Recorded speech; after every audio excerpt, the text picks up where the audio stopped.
we intended this series to be this year because of the election. You know, that was the purpose in our mind. It's an election year. It's going to be a year of division. Let's talk about it, and it's going to be the purpose of election. We pushed it off to the later in the summer because of the conventions and things getting pushed off. And then, as the pandemic continued on, and as people began to respond to coronavirus and things, we started noticing a lot of division around that. And so we said, maybe we should do this, you know, with that idea in terms of how people are responding.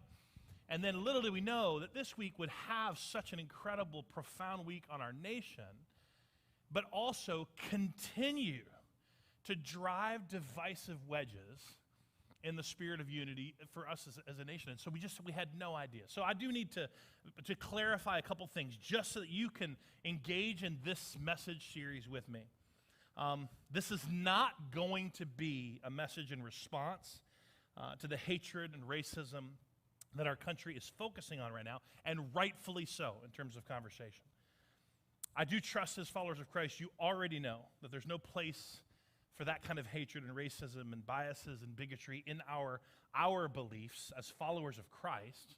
And it doesn't matter if you slap a Christian bumper sticker on your behavior and your biases, that doesn't make it Christian, right?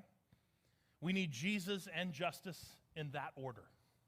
And if you want to be a part of, I believe, what's going to be a good representation of that, at Ward Park, First Ward Park down in Charlotte, there are religious leaders gathering at 1 o'clock today for prayer, for worship outside, and they're going to walk and talk through racial division as a Christian response. And again, I believe they're going to go from the need for Jesus and the need for justice, because both are needed, in that order. The division I'm talking about, and again, because I want to make sure you're clear about this in terms of this series, the division is not about the issues themselves. I can't preach on the issues of the pandemic, of policy. I'm not going to solve your political, crisis. I'm not going to be able to solve the racial crisis and the hatred that we've seen and the injustice over the past couple weeks in terms of George Floyd and all that. But we start seeing that the division we're seeing right now is not in just the issues. The division is how we respond to the issues. Everybody say respond. They respond. The division comes in just our response to the issues.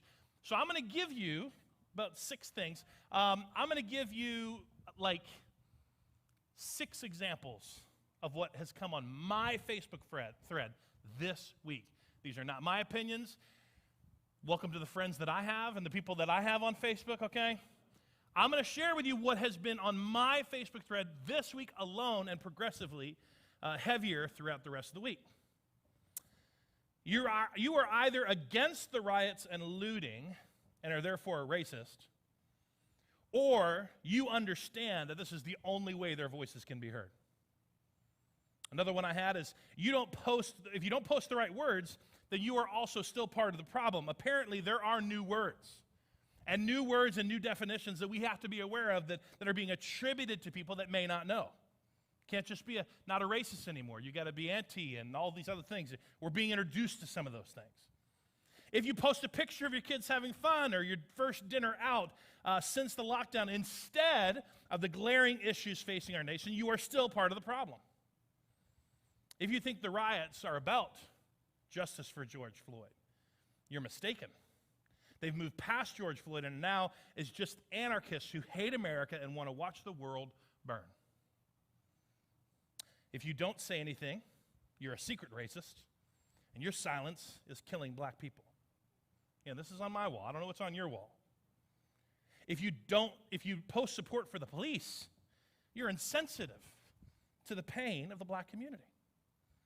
If you post All Lives Matter, this is what I got this morning. If you post All Lives Matter instead of Black Lives Matter, unfollow me. You are a racist, and I don't want to know you. That's on my Facebook thread this morning. So understand, there are issues. Nod your head, amen. Yes. There are issues to be talked about, discovered, resolved, understood. There are things that need to happen. But the division, I see division among the issues, but I see even more division on how people respond. Say respond.